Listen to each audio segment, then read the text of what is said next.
Lester, how are you? Okay, we're ready. I'm ready. You're the only one that.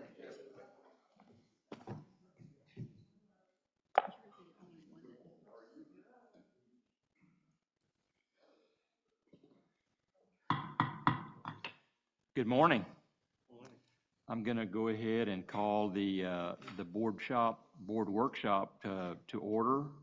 Today, the Texas Government Code permits this Board of Trustees to meet in a closed executive session for the following reasons, among others: to consult with the college district's attorneys on matters deemed privileged by the Texas Disciplinary Rules of Professional Conduct or Government Code 551.071, to deliberate regarding real property under 551.072, a prospective gift under 551.073, certain personnel matters under 551.074, security devices or security audits under 551.076, and economic development negotiations under 551.087.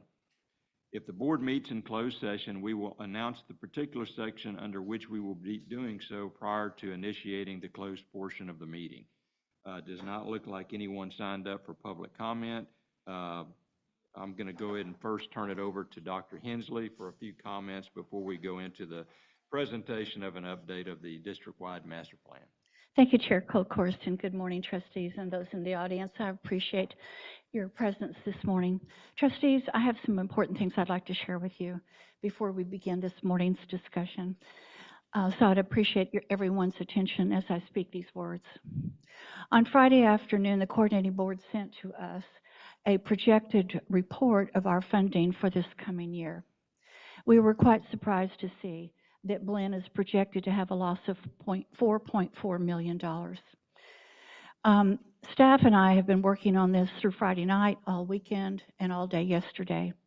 Staff had a very significant conversation with coordinating board leadership staff yesterday afternoon for quite some time. This is what appears to me where we are at this moment. We have a discrepancy between our numbers and the coordinating board's numbers on transfer and co-enrollment numbers. Those are two items. A third item is that there appears to be a discrepancy between what the coordinating board believes that we bring in our local taxes every year and what we have reported that we receive. Those three items alone and in their entirety are primarily the entire reason why we are looking, pardon me, at a 4.4 reduction. All of the community colleges received their projected numbers last Friday. 34 of them received an increase that is projected. I believe 11 received a decrease. Blinn, by percentage, received the greatest decrease. Why is that happening? Blinn has, of all of the 50 community colleges in the state of Texas, the highest co-enrollment numbers and the highest transfer numbers. When something is done to that formula, it has a greater effect on an impact on Blinn than it has on any other community college.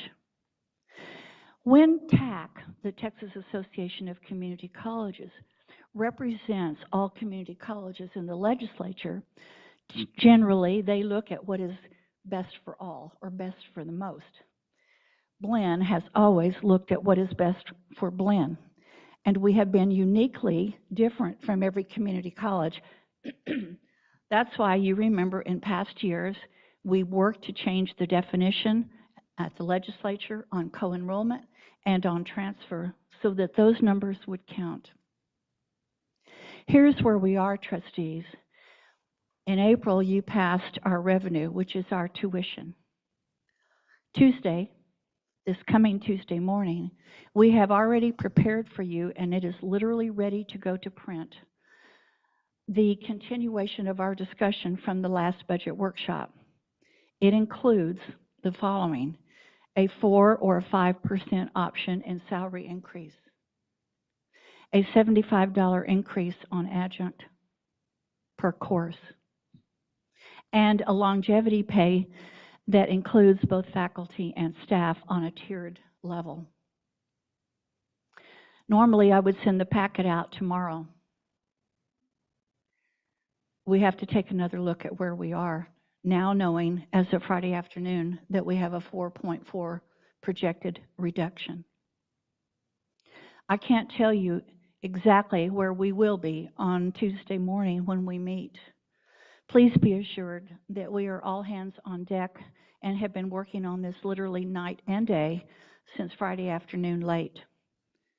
By directive of the coordinating board, we are required to respond by the close of business day today. That's how much time we have been given to address this issue. With appreciation, I'd like to publicly thank the coordinating board staff who listened to our cry of concern yesterday afternoon and were responsive to their credit. However, they have developed already a formula that has been applied to every community college, and all of the other 49 community colleges are going out with their boards right now with those numbers. Do I think that we will change from a 4.4 reduction? Maybe, not fully, is my best guess at this point. We're going to try to mitigate that number. I don't think we'll recover a 4.4 reduction based on where we are and where the coordinating board is. But we will work diligently to understand their calculations and also to try to understand why their numbers do not match ours on the numbers of transfer and co-enrollment. Any increase to those numbers, I believe they will adjust, but they will still apply the same formula that they currently have in use right now. And the same thing will be true on the income tax, or excuse me, the local property tax that we bring in. We will come to an agreement on some number, and then they will apply the same. My hope is that we can get 1 or 2 million back off of this 4.4 reduction. That's where I am in my comfort level this morning. I do not think we will be at 4.4. So how does staff prepare for you on Tuesday morning? Well, I had planned to tell you happily that we are ready to move forward after our last discussion. I'm here to tell you realistically today that we are not.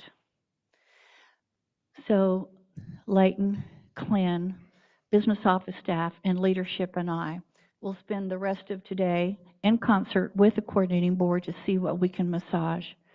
And we will come forward with you with something on Tuesday morning, but it will not be kind of the completion of that next step that we typically go through when we think now we know what our revenues are going to be and what our expenses are going to be. We'll give you a point in time. I anticipate that we may need another workshop or another meeting in between the time that we finally vote on our budget at the June board meeting. We still are on schedule for the June board meeting for passage. And why do I think so? Because I believe the formula that was put out on Friday afternoon is all but finished. And so I think for Blinn, our approach is to tweak and navigate what we can and live within it.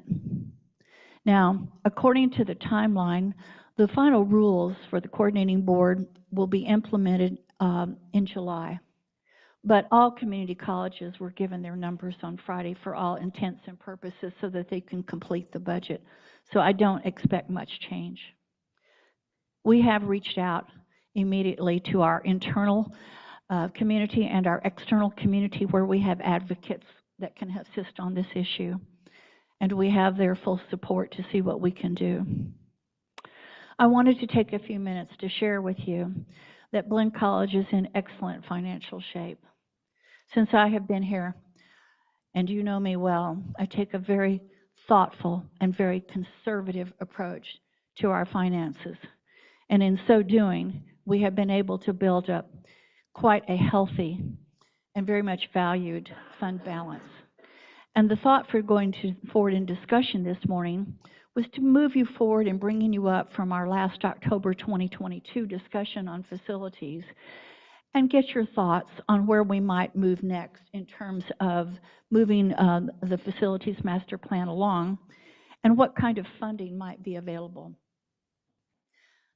I don't want my previous remarks to take your eye off of that ball. That is, in fact, what we are doing this morning. And we are not looking for decisions. We are looking for guidance generally on where you would like us to move. And we'll start moving in that direction.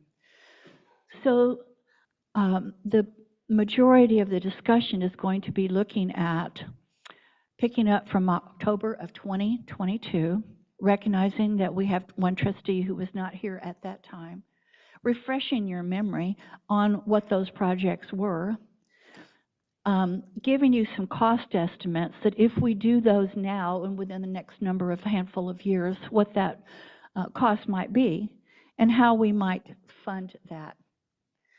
Additionally, I want to put back on your plate the issues of Seeley and Schulenburg.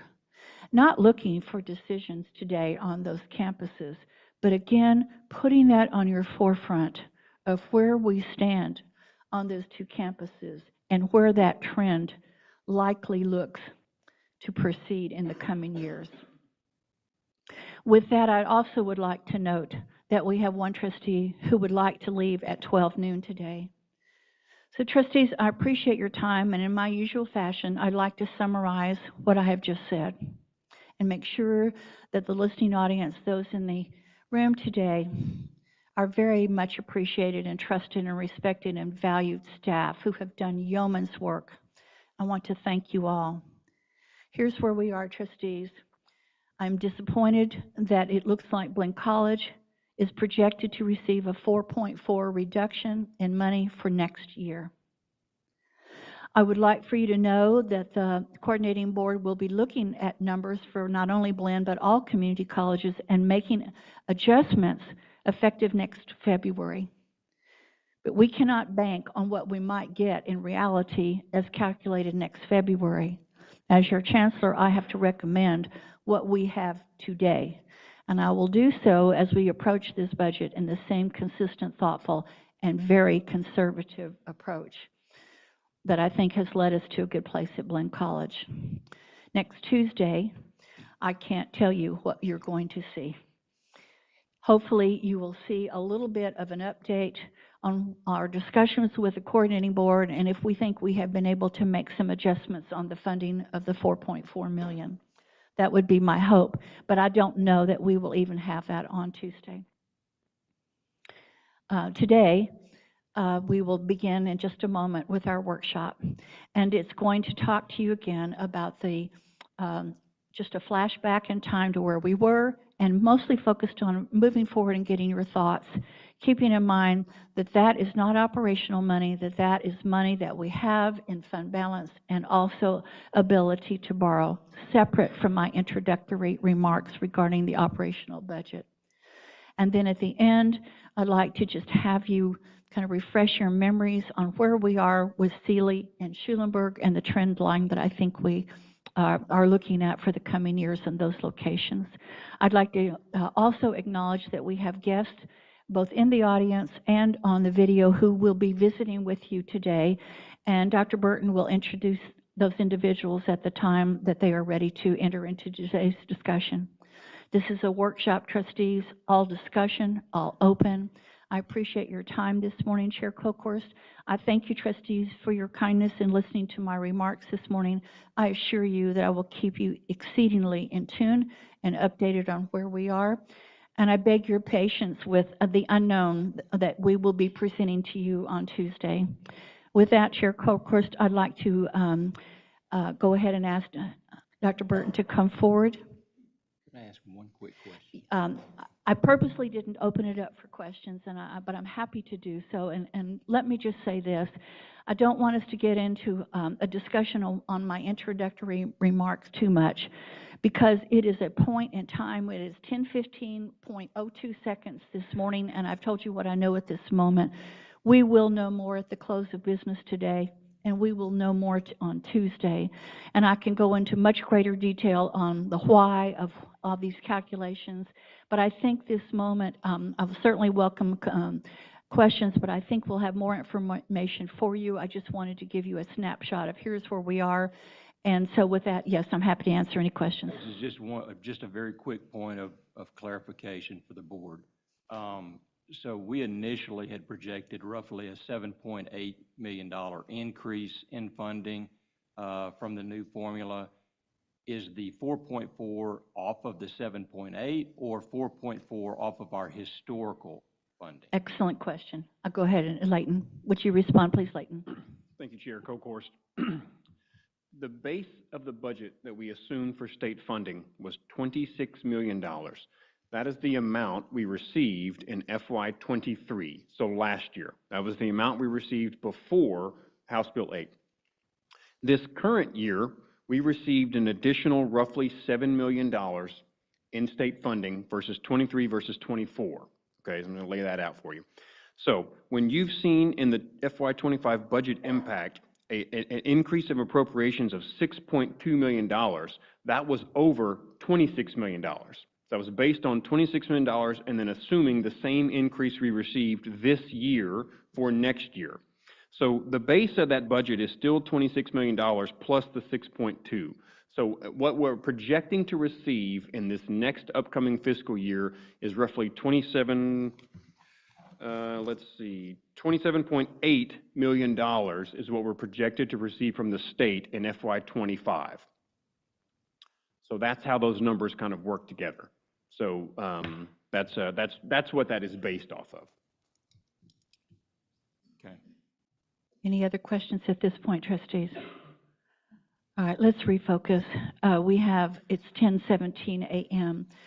I'd like to leave at least 20 minutes at the end of today's discussion, so let's say about 11:30 to 11:40, where we can move into being ready, if we haven't already, to talk about Sealy and Schulenburg, because I'd like to be sure and get that in. Trustees, we will, again, be discussing this and changing our agenda approach a little bit for the Tuesday's board meeting, giving you the latest of everything we know about what I've just spoken to. With that, trustees, let's move on to a happier note. We are in great financial shape, and we have people here to help us celebrate how we might use some of those savings in a very productive way that will reinvest back into our college. With that, trustees, I'd like to turn this agenda over to Dr. Burton, and at times I may interject as well. Thank you all. Good morning, trustees and Dr. Hensley. Today's discussion will talk about updated unrestricted cash and cash equivalents, master plan projects, master plan funding outlook, bonding capacity update, and a Sealy campus update and a Schulenburg campus update. This graph here presents Blinn's cash status as we see it now. We have $136 million. As you can see, $42 million is set in reserves untouched. We then have $15 million that has come down to $13 million of R&R. We have $23 million that is set aside mostly, if not entirely, for the Bryant Administration Building. And then the remaining, we have $57 million. This is the breakdown of those numbers in a chart form, and you can see that it's the same numbers that I just mentioned earlier. This number right here includes no encumbrance for the Waller land purchase. So this next chart that we have here includes the Waller land purchase. And the main difference between this pie graph and the previous pie graph is that the funding for current projects, the encumbered amount, has gone up by $30 million, which is an estimate, budgetary estimate that we've set aside for purchase of land. Again, here are the numbers, and this will be the numbers basis that will be presented in future board meetings, showing this pie chart, showing that we have reserves that are untouched for 42.5, and then we have R&R that we are accessing, and then we have around 53 million in encumbered funds, and then we have a remaining right now of 27 million available for future projects. In this next slide, Mr. Feldhage will discuss where we've been and with the master plan, what projects we've completed. And as a note, Mr. Feldhage will surely mention that all these projects were completed on time, under budget, and within scope. And so with that, Mr. Feldhage. Thank you, Dr. Burton. Good morning, board members, Dr. Hensley. The slide I'm presenting to you today is a historical slide. This slide was last presented to the board on October 11th, 2022. At that point, we were looking at a point in time. The projects listed on the left are the phase 1 projects from Gensler's master plan. The projects listed on the right were phase 2 looking forward. The projects indicated in red, as Glenn mentioned, were the projects we had completed on time under budget. The blue project is in progress. That's our Bryant Administration Building. You'll see funding allocated to that in this presentation. And then the remainder of those projects listed on the left-hand slide will be shown next in more of a focus. We want to focus on what we have in front of us now. And so as we focus in, this slide is bringing us to the crux of our discussion over the master plan. The projects we're focusing on with the addition of Waller.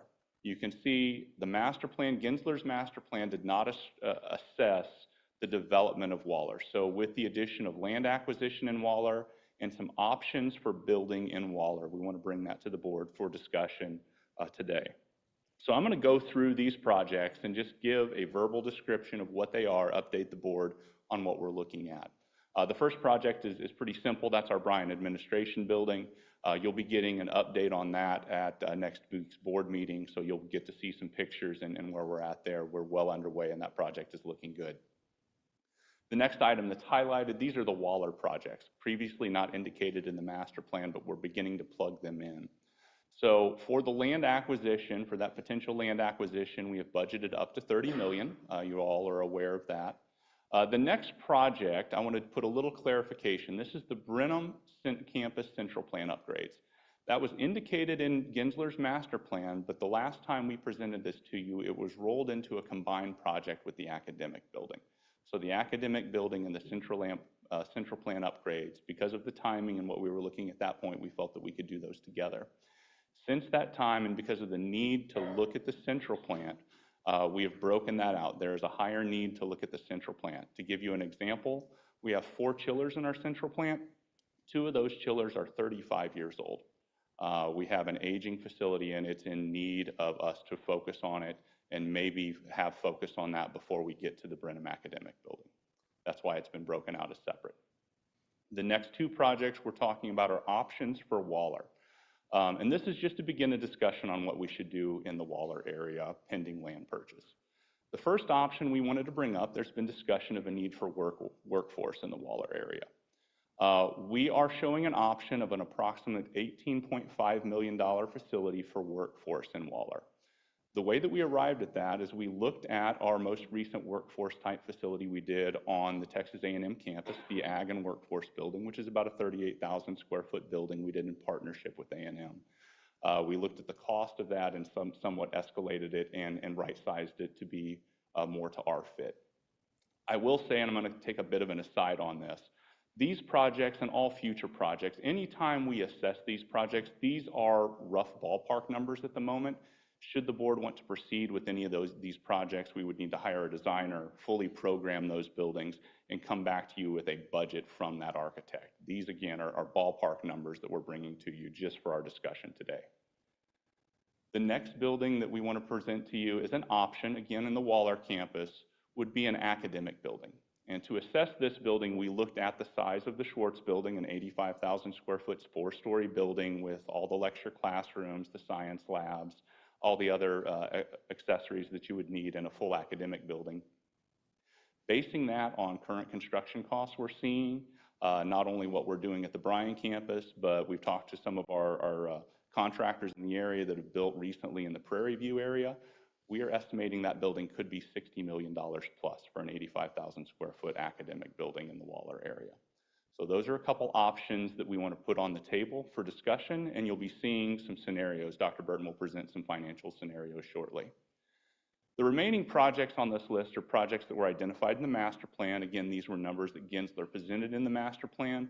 We've done our best to look at the original estimates that Gensler provided, and due to some of the drastic escalation we've seen in construction and inflation, make some adjustment.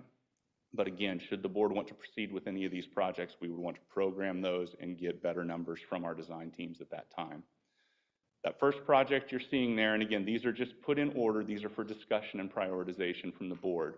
That first project after the Waller Academic Building is the Brenham Academic Building. There's been some discussion on that in the past.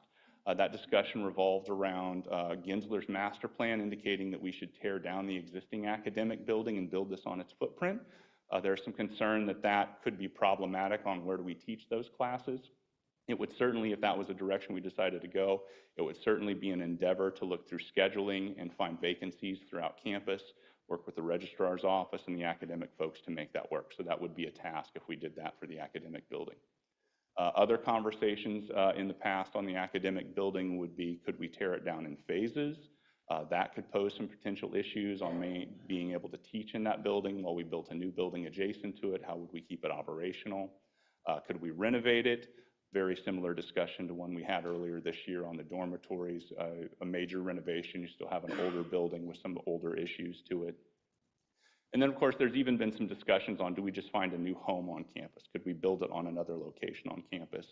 And one of those conversations about the Brenham Academic Building would be maybe we put it in the heart of campus where Buccaneer Hall is.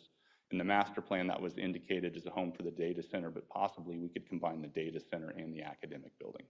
But what we have for you today is the Brenham Academic Building at about $21.8 million. There are some things we would need to discuss should the board want to proceed with that. The next project is the Brenham Sports and Intramural Zone. Gensler's master plan had that at one large project. In our last presentation, we broke it out into two smaller projects. We looked at phasing it. I will also mention, should the board want to approach the intramural and sports zone, we would want to reprogram that entire site. If you recall, when Gensler looked at this, we only had the 26 acres directly behind the Ann Gardner Livestock Annex. Since that time, we've acquired another 30 acres behind Apple Ford, and we would want to reassess that entire area of campus. But this specific project, Part A, is in reference to a football practice field, a storage area. The football practice field would also have the ability of being a competition soccer field, and then providing some parking, some utilities to campus. So it's the initial start to a sports and intramural zone. The next project we're listing is the Brenham Green Space at Spencer Stadium. That would need to be done after we moved football off of Spencer Stadium. In whole, it would need to be done. But that is on this list not only because it would need to be done after we moved the practice football field off of the Spencer block, but there's also been some discussion about a memorial for some of these dormitories we're taking down, and that could possibly align with that master plan project. The next project is the Brenham Sports and Intramural Zone, $23 million project. That would be the remainder of Gensler's master plan. That would include a larger field house for the football team, for their locker rooms, their weight room, the coach's office, for the golf coaches.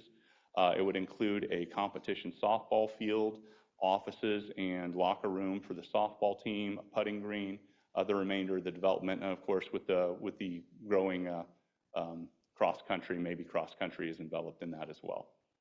The last project we're going to present in this focus is the Brenham Communications and Data Center. This was a project since we began discussing the academic building, and it was discussed that maybe the academic building could go in the footprint of where Gensler had the data center planned. Maybe we could combine those two projects and get an economy of scale. That project would be about a 10,000 square foot, two-story building, if it were a standalone building, to house our data center, where our servers are, as well as our IT and communications office. And with that, I'm going to turn it back to Dr. Burton so that he can show you the projections of the financing for this. This slide presents one funding scenario. That's how we decided to present this, is just one scenario, walk the board through that, and then if there's any changes or it's a building point. As you can see, the left projects, this number here, this 157, these are projects that Mr. Feldhage just discussed. So these are the projects that were covered there, and you can see there's 157. This includes only the $18 million for a Waller workforce building. Moving forward, if we start with, we're going back to September of 23. We had $72 million that we could apply towards projects. We have the Bryant Administration Building, which at that time had no spending on it. We have a possible Waller purchase during this fiscal year, an element of it, and then we have an additional, the central plant needing some additional work. So with those additional projects, that would leave us with $33 million at the end of the year. Remaining after the, I'm sorry, we'd spend $33 million, we'd have $38 million remaining. Now, each year, the assumption that the administration is making is that we'll increase $10 million in cash, but we will fund R&R for $5 million. So we're adding $5 million to our net. So this $38 million, as you can see from the red portion, will go to $43 million. Coming up at $43 million, we spend down an additional $8 to complete the Bryan Administration Building. We complete a Waller land purchase, and then we continue with the central plant. So that would give us, going through the same chart as it has in the previous, we'd spend $26 million, have an end cash reserve of $17 million, add $10 million from operations, take away $5 million from R&R, and that would end the balance at $22 million. Are you following along? As each year goes, it will start with a balance, the project spent, and then it would go down to an ending balance. Coming forward, at some point, we get to a crossroads where we have not enough funds to move down the master plan. And so that's where we have an additional discussion here from Stephen Adams. And if you bear with me 1 second.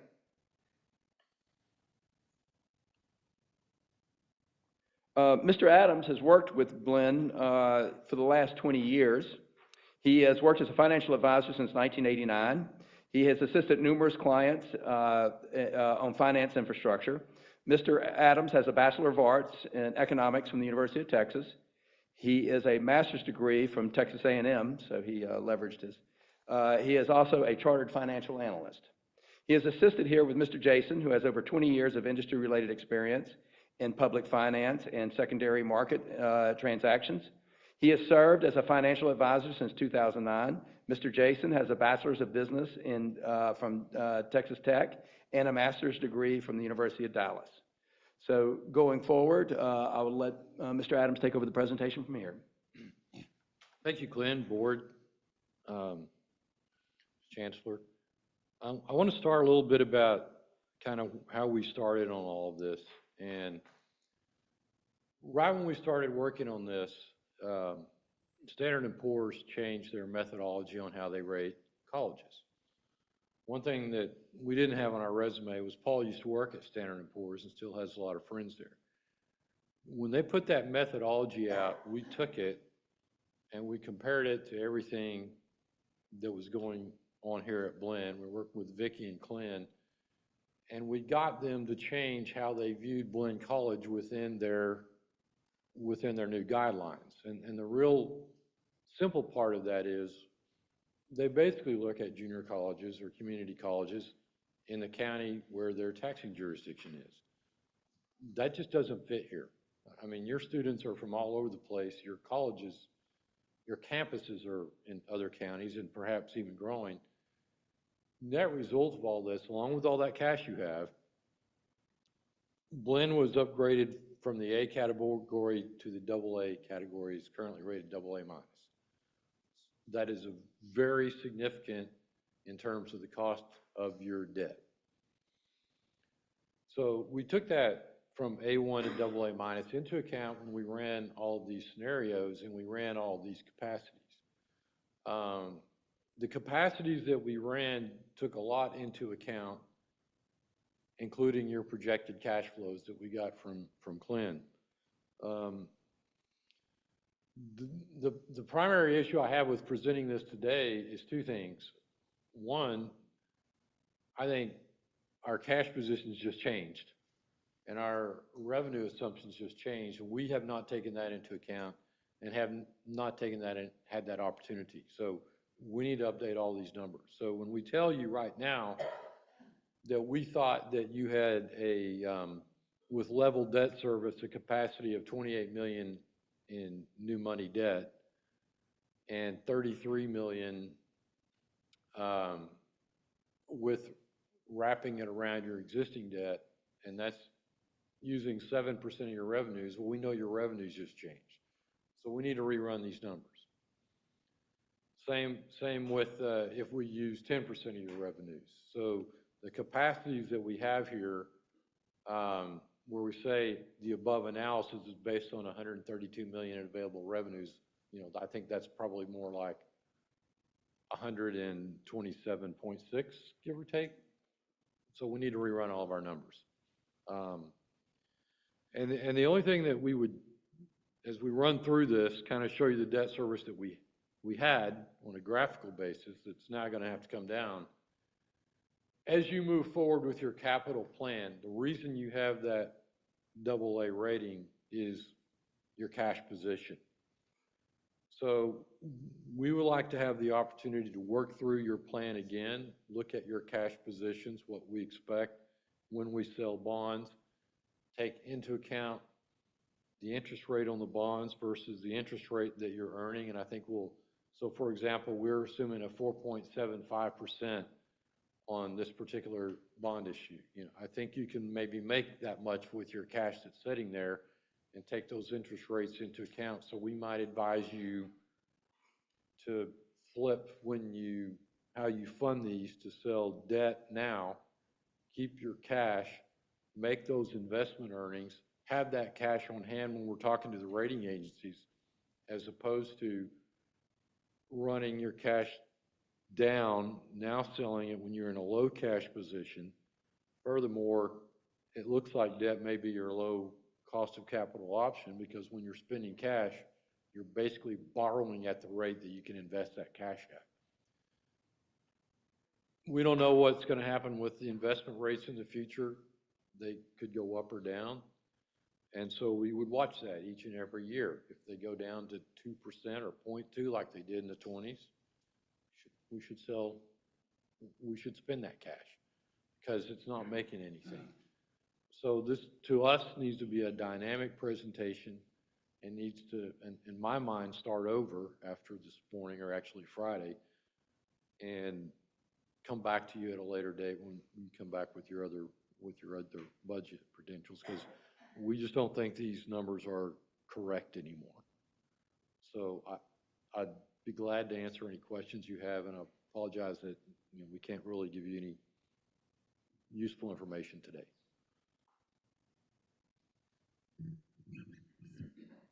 Mr. Chairman, if I can ask a question. Mr. Adams, can you go back to that projected slide that talked about the cost and everything? I just want to make sure Which one are you looking at? This one? No, keep going, one more. Right. This one? Yeah, so under this point in time here, okay, you're assuming 7%, you've got your bonding and payback. How much, under this scenario, at that interest rate of 4.75, how much does it cost if you borrow $1? How much are we paying back for that dollar with interest and principal? So, okay, so for example, this is 28 million, you're paying back 54 million, so whatever that ratio is. And that's when I'm out of my pay grade on the ratios, but I guess what I'm trying to say is maybe Clint can calculate that ratio. I want everybody to realize the cost of the borrowing is not dollar for dollar. If you're borrowing $1, you're paying more than $1 back based on interest. I don't know what that is, obviously, but I just noticed that in here, that we're borrowing 28 and paying back 54. So I do want to make sure we all see that. Right, but if you spend your cash and you're making 4.75%, Exactly. same thing in reverse. Exactly. You're losing that interest. There's additional cost in either way that we go, Correct. and that has to be factored in. You're right. Could you move to another slide that you presented that showed a positive interest rate going down, if rates were to go down to 3.5%? And we realize Yeah, that right here. So one thing, when we move the interest rate down, if rates go down, like some people project, instead of 28 million, you could do 33 million at 7% of your gross revenues with level debt. And so, we don't know what the interest rates will be. We ran this first one at 25 basis points above market rates. And this one is if market rates go down to 3.5%, and then your scenario drops by $4 million under that scenario. So yes, interest rates are the most important thing on debt service. And I've never been able to predict them. I don't know who can. That's why we say you should look at what you can make versus what the rates are, and you make decisions at that time at what the reality is. We tell people to sell bonds when you need money, not try to predict the market, other than if you have cash, what's the cost of that cash versus the interest rate on the debt. If you look at today's interest rate, it's still lower than it's been historically most of the time. So You have a slide on that. if you, on the back, yeah, let me get to there. There's a historical interest rate. It was lower in the 20s, in 2020, 2021, than it is now. And that was primarily because the federal government was putting so much cash in the system because they closed the system down for COVID, and they were trying to adapt for that. And you put all that cash in the system, and it just brought interest rates way down. What it's going to do in the future is create inflation because you had zero production and you put a lot of cash in the system. And, you know, economics 101 is that's going to create inflation. Too much money chasing too few goods. We are still today lower than we've been, you know, 80, 90% of the time, and only one other time in 2015 area where we lower than we are now. And still, I believe tax exempt rates are below the inflation rate on products that you are building. So in other words, if what we're seeing from our clients in construction costs, and we've talked to engineers about it, is that construction costs are escalating at much higher than the reported inflation rate. Primarily because we are hearing there's just no people, subcontractors can't hire people to do the jobs.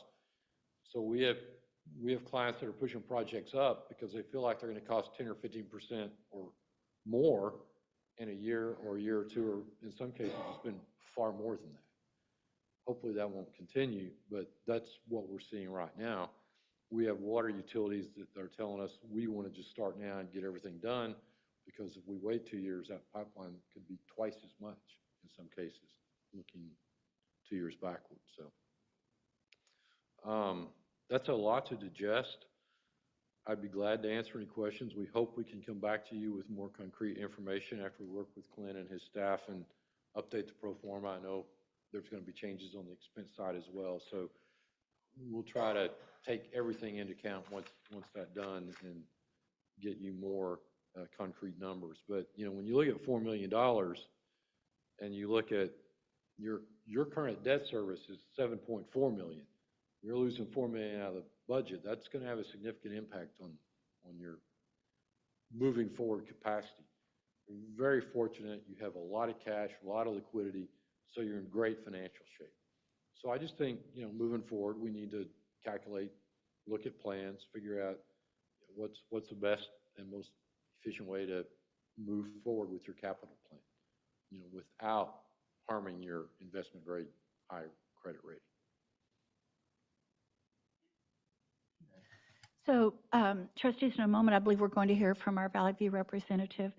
But after that, I'd like for Dr. Burton to go back and show you the project slide again. And I think the one thing that will be helpful for us this morning is to see we laid out a scenario which put the land acquisition and potentially a building and wall at a high priority, but you may have different priorities. So one of the things that we'd like to get some guidance on today is looking at those projects in the upper left column in the blue lettering. Do we have them in the priority order? Is there something that you think we need to move at a higher priority? And however you do guide us to move that around, we will then run this scenario across through FY28, and then Stephen will help us to come forward with recommendations on how to fund it. Do you want to have Valley View next to give their input? Yes, please. Let me go down the slide. Ms. Hobbs, can you hear us? Yes, I can. Can you hear me? Yes, ma'am. So I would like to introduce Jamie Hobbs. She is with Valley View Consultant. And the areas that we've asked her to inform the board are, does our cash balance seem real and accurate compared to her analysis? Are we maximizing our interest revenue that we got from our cash? Are our deposits protected? And get her thoughts on where we're going with interest rates and any other comments that you may have, Ms. Hobbs. So thank you. You got the board's attention. Thank you so much. Dr. Hensley, trustees, Chair Colquist, thank you so much for allowing me the opportunity to talk to you today. Just as Clint had stated, there were a few points that he asked us to just comment on. From our perspective, Valley View Consulting is your investment advisor. So our role is to take the funds that you have available from your tuition, your state funding, new bonds that you may do at some point, your current investment maturities, and to invest those in a conservative manner. Our strategy has always been very conservative. And so our goal is to optimize the yields while maintaining liquidity for the college to meet your regular operating cash flows and any project spending needs that you may have.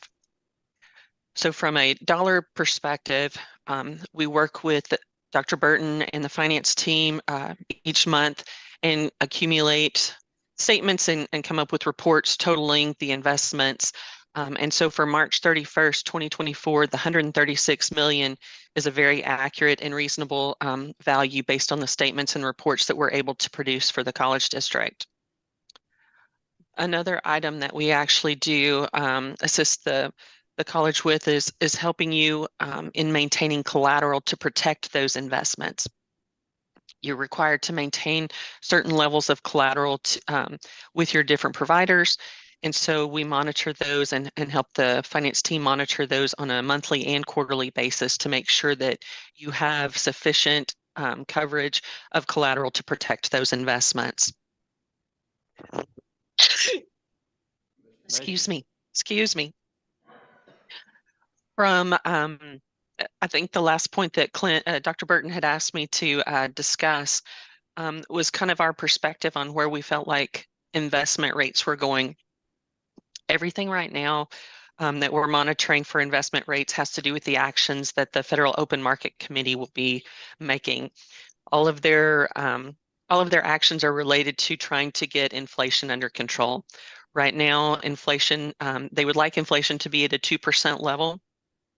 And for the two different indicators that they follow, we're at about a 2.8 and at about a 3.2, 3.3 level on those indicators that they follow. So what that means is that right now we're at a higher level of interest rate. We're at a point to where they're keeping those rates higher and expecting to keep them at a higher rate for a longer period of time until they can see that inflation and its stickiness starts to reduce and come down and be consistently at a 2% or a 2% range. So right now, excuse me, I looked and just pulled what the projections were that they had given at their last meeting. And of course, these were as of March. They don't plan on giving their next projections and updating those until their June meeting, mid-June. So for March, their projections for year-end Fed rates was at a range somewhere between 4.6 to 5.1 for the end of 2024. For the fiscal year, or for the year 2025, they were expecting a range of about 3.4 to 4.1. And for the year 2026, about a 2.6 to a 3.4. So the longer term forecast is that as we get inflation, or as the market gets inflation to closer to a 2% or a 2% consistent level, that the rates will continue to come back down to a lower level than where we are right now.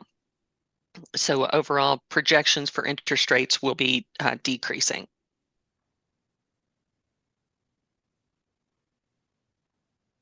And those are the points I believe that Dr. Burton had asked me to point on. Are there any questions? I have a question. Yeah, you quoted a 2.8 and a 3.3 inflation rate. Was that a year over year, or is that a CPI, or what does that represent, Jamie? Yes, so like CPI and PPI and PCE, those numbers are what we're tracking as the numbers that that the FOMC really follows. As of the March one, let me find my, yeah, they're wanting to reach an inflation rate of about 2%, as I had stated. Sorry, I'm having trouble finding my number on my page here.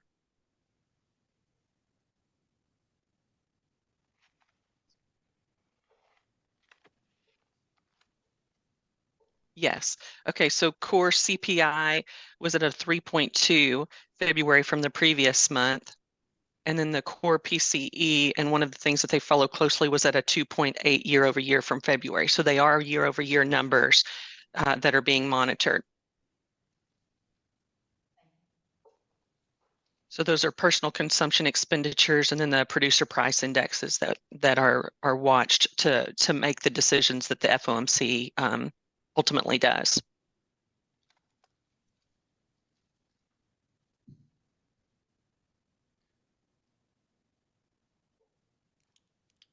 If I could ask Mr. Adams a question. Mr. Adams, if her projection comes through that we could get down to the 2 range of interest rates, how would that impact bond sales?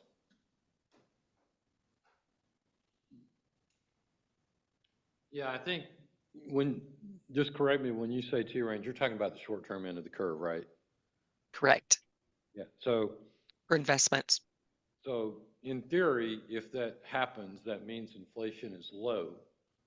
The greatest determination of long-term interest rates is inflation. Because if you own a 20-year plus bond and you own it at 3% and you're in an inflation rate at 2%, you're making 1% real money. If that inflation rate, you expect it to be 4%, you're going to want a bond that yields at least 4% or higher. So if the Fed is successful at slowing inflation, and then they're able to lower the short-term rates, the long-term rates should come down because of expectations of inflation are what would create that 2% short-term rate. So is that? Well, okay, let me go a step further. The model that you had at 3.5%, is that what you would anticipate a rate being? Yeah. A pure guess, I know, but. So I would say that would be close, maybe a little bit of aggressive, because what we typically see, typical is never real, but the short-term rate versus the long-term rate, we like to see 2% difference before we start looking at taking bonds short. So that would mean if you're at 2, you're going to be probably at least at 4 on the long end. Okay. So, and you know, we're also talking about tax exempt rates. She's talking about taxable rates. So that 3% could be, on a tax exempt, could be realistic, yes.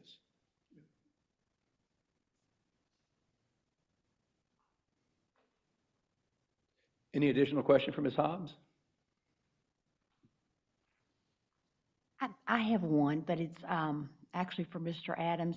What is the current muni to 10-year treasury ratio? Muni to 10-year. Like, is historically it's 80% or something, and I don't know. And right now that ratio is not favorable to municipal bonds compared to what it usually is. In other words, tax exempt rates are usually lower than taxable by more than they are now.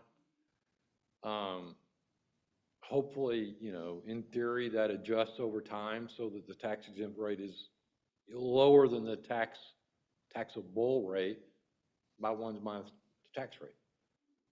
Right now, that's not the case. So that ratio is kind of out of balance, which creates a little bit of problems with selling long-term bonds right now. But, you know, they're still selling and they're still maintaining that ratio where tax exempts in theory should be lower.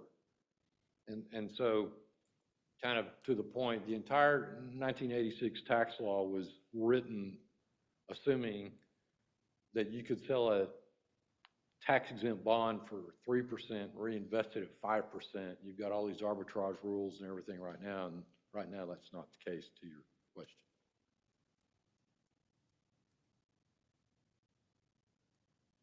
Dr. Hensley, moving on to the summary section of the slide, is there anything you would like to discuss? Thank you, Dr. Burton. Mr. Adam and our colleagues from Valley View, thank you so very much for your input. I appreciate your expertise. Trustees, here's the good news. We have a wonderful cash balance, really extraordinary for a community college. And we have some projects that you have talked about, particularly over the last 3 years. And we ran a scenario for you, and Dr. Burton, if you would go back, please, and show that scenario. This is an example of how we might run it out over the years. Calling your attention to the top line in the upper left column, you'll see in kind of a purple color is the Bryan Administration Building Project, but the others are all in blue. So one of the things that might be helpful for discussion this morning is to tell us, what are you thinking in terms of priorities? Because you'll see that in the first chunk of the first 3 lines, the possible Wallerland, the Brenham Central Plant Project, and the possible Waller Workforce Building, we ran a scenario for you with funding that would start literally this FY '24, beginning this summer and going out through FY '28. But look at the ones below that, those 5 below it, you don't see at all between now and FY '28.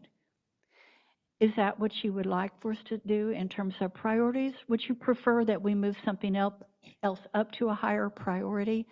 And what we will do is we'll take your discussion today, we'll plug in the priorities, run some numbers with Stephen and Valley View, and come back to you for further discussion on how we might fund some of these. Clearly, we cannot do it all at once. This is going to be almost a 1 at a time, maybe a 2 at a time, depending on what the projects are, scenario, in kind of 5-year time periods, 10-year time periods. So again, this is the first time you've seen this since October 22. Welcome your discussion on maybe the priorities at this point. I do have a question about the academic building. It's on, I'm sorry. At the, oh, no. Never mind. No, I was thinking it was the Waller Academic. So, Mark, let's tell them about the academic building. I think I can roughly tell you that I asked Mark to look at the Schwartz building that we have at Rellis. That was about a $40 million building at the time, and under today's monies, I believe Mark recently told me it would be about a $60 million building to build the same building. But Mark, please answer. You're the expert in this area, not I. Thank you. Yes. So obviously, when we built the Schwartz building, that's been open for about 6 years now. And in that time frame, we've seen some pretty drastic escalations in construction cost. That building all in was about a $40 million building. When we assessed, and again, this is the potential Waller Academic building, this is just an estimation of what it could be. When we want to look at it, or if the board wants to look at it, we would want to better refine the scope. It might be smaller, it might have different functionality than the Schwartz building. But the $60 million we're presenting for the Waller Academic building is based on a building of similar size and scope to the Schwartz building, which is 85,000 square feet, 4 stories, has 8 different science labs, multiple lecture classrooms. It has an administrative suite. It has a library. It has some other student services areas. So it's the only example we have of starting a new campus with an academic building. And based on what we're seeing in current construction numbers, we feel that that building is about $60 million in today's environment. One of the benefits of the way we designed that particular building is that you can complete most of the core and most of the degree programs, because we have the classroom, but particularly we have the lab setups in the Rellis Academic Schwartz building, rather. So it brought us the full package in terms of being able to complete a lot of degrees. Leighton, I think if you could, would you just summarize for the board our possibilities that we have right now working for using other locations for both academic and workforce within Waller ISD, so they're familiar with that as well. Thank you, Dr. Hensley. Trustees, as you're aware, we've been working with Waller ISD on a couple of different items. We're currently teaching out of their junior high, their old high school. We're teaching the academic courses, transfer courses, those sort of things. We've entered into agreements with them to teach mechatronics in the fall, which will be out of the junior high. We're also doing traditional workforce with them out of their high school. They have a really phenomenal workforce CTE area to their new high school. So we'll be teaching your more traditional workforce, carpentry, welding, those sort of items will be done out of the Waller High School. And that wonderful partnership with Waller SD, I cannot compliment them enough with helping us out. And they're basically will be allowing us to stay there for as long as we need to, knowing that we will be eventually building a campus. So we have a home for now, and both from the CTE side and also the regular academic transfer side. So we're very fortunate to have that home now as y'all make the decision as to what first building we would like to do at the Waller campus. So, my just kind of throwing it out there,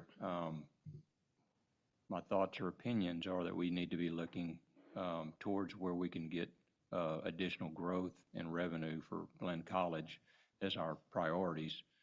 And I see that certainly at the Waller campus. If we could continue to utilize the existing facilities that we're using for workforce training in the interim and focus our attention on trying to get a building that we can start conducting classes over there, instead of spending the 18.5. I know, we don't know exactly what's going to happen with TSTC and the challenges that we might incur there. I'd hate to spend, 18 to $20 million on a building, and then we find out we just don't get the numbers that we need. So my opinion would be we go forward with what we're doing with workforce, but we focus on the Waller land and the Waller building. It looks like the Brenham plant is a need, not a want. So that's probably something that we need to certainly do. The other items on the list are all things that we would like to do, but I think we need to probably make sure that based on all of our new numbers and projections and predictions, that those fit in the scope of what we're able to do. That's just my opinion. So are you, this plan here, would not recognize, does not recognize an academic building down there until after 2028, is that, or never, or what, or something? I'm in concurrence with remarks of Chair Colkhorst. I do think that looking at the academic building is probably going to bring us in the long term more students more quickly. I do think that, when we talked about this before, we did not have a working MOU agreement with Waller for workforce. I'm very pleased that we're able to offer a mechatronics starting this fall, which puts some of the pressure that you're aware of with a competing institution that may be placed in that locale. So I do think that we're going to get more return on our investment if we go into an academic building at Waller, recognizing that you just heard Mark say that that building likely is going to be in the $60 million range if we kind of model the Schwartz building. And the model of the Schwartz building is pretty much what we would need, because we need to be able to offer all of the sciences in that building in order to complete the degrees. So I think that we would be looking at a Schwartz-like building and a Schwartz-like expense. I think we'd get the most return on our investment.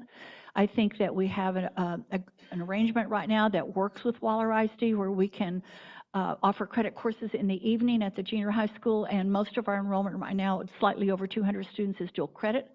And we can then hopefully capture those dual credit students when they graduate in the 12th grade and come right on into us on the academic side. So I think there's a natural funnel of students that we can pick up from Waller on the academic side. So at this point in time, I do very much concur with Chair Colkhorst's thoughts on this, that we look at the central plant project because I think we need that, and that we look at an academic building and the land acquisition completion at Waller, and that those are our highest priorities for the moment.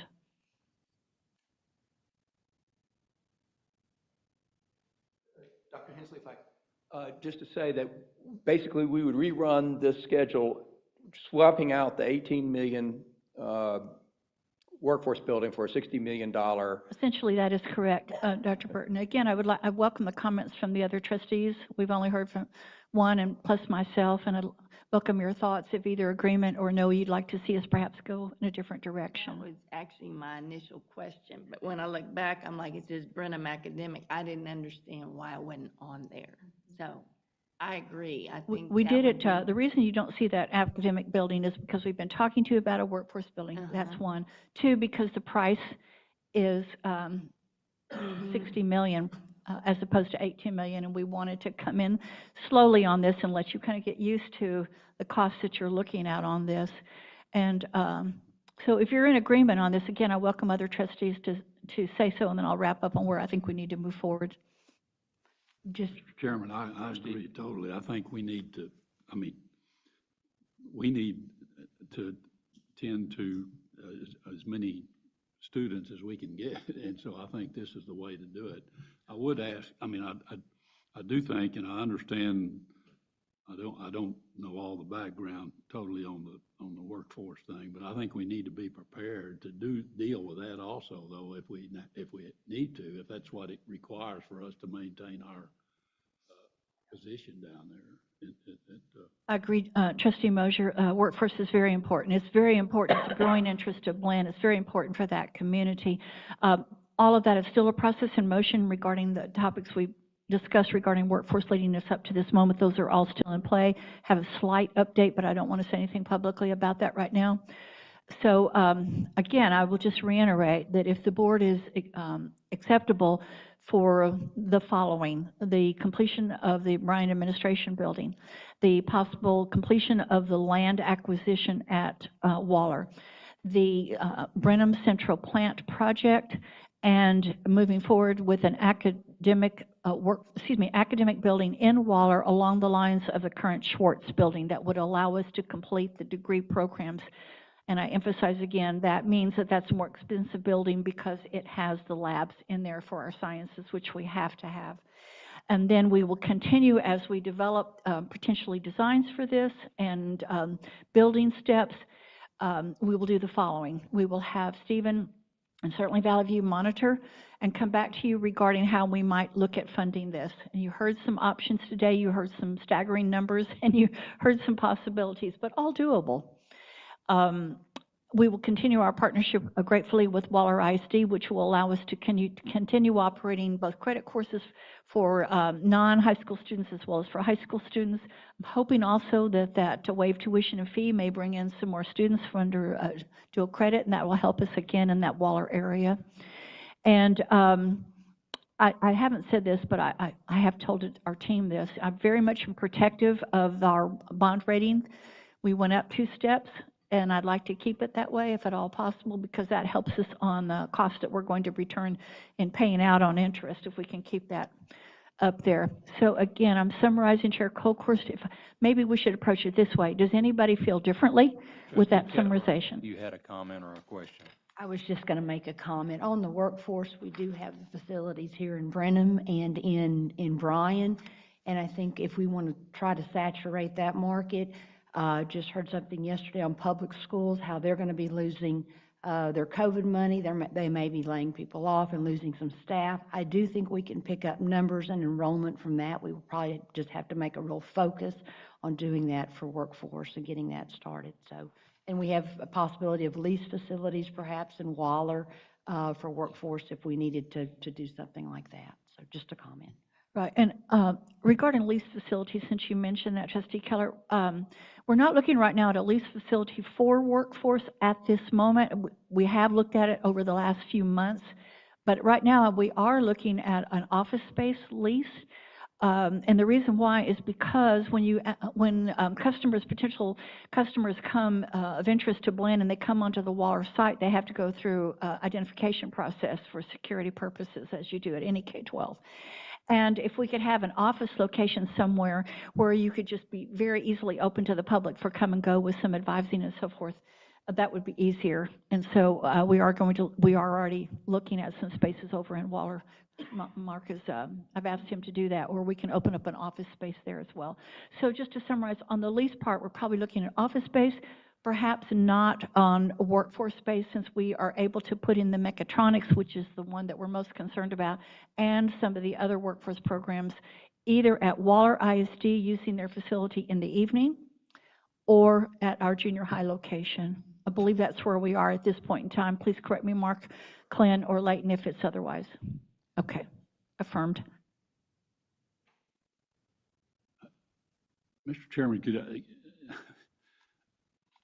I know y'all are, obviously it's been a kind of a busy time here, and we got a lot of variations that may, but kind of help me understand. I'm just a liberal arts major guy, and but are we looking now at are we talking primarily about a bond program if we undertook these projects that have been outlined as a phase 1 bond program, or would it be? Dr. Burton, would you speak to it, and then I'd be happy to add.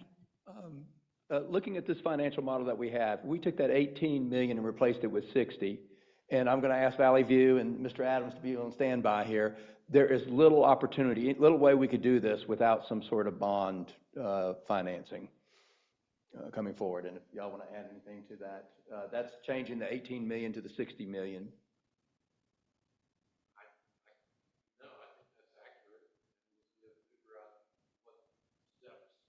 I'm sorry, Stephen, do you mind stepping forward? No, I think you're accurate. I think we just need to determine when you sell the bonds versus when you spend the cash. And, you know, prioritization of the projects, so. Ms. Hobbs, I'll go ahead and ask you to chime in a little bit, see what you think. I would agree with that, especially with the need to keep the bond rating up, keeping your liquidity available, and having those larger spends. I would think that the bonds would be necessary for some of the larger projects that you're looking at. I concur. I don't see how we do it without it. I think we have to have a combination. And so we're going to be thoughtful about trying to keep our reserves where we can. We're going to be thoughtful about not trying to negatively impact our bond rating. And we're going to be thoughtful about when we borrow and how much we borrow. And also, Mr. Mosier, I'm tickled. You have not mentioned that 7% today, and you always mention the 7% versus the 10% in prior discussions. So I wanted you to notice that I didn't even bring the 10 forward. I only brought the 7 forward. And again, that's our conservative approach on this, but I just want to acknowledge that. Do you just want to say that you recognize 7% today just because you always do? Thumbs up from Mr. Mosier. Mr. Mosier, I was vetoed on my 10%. So.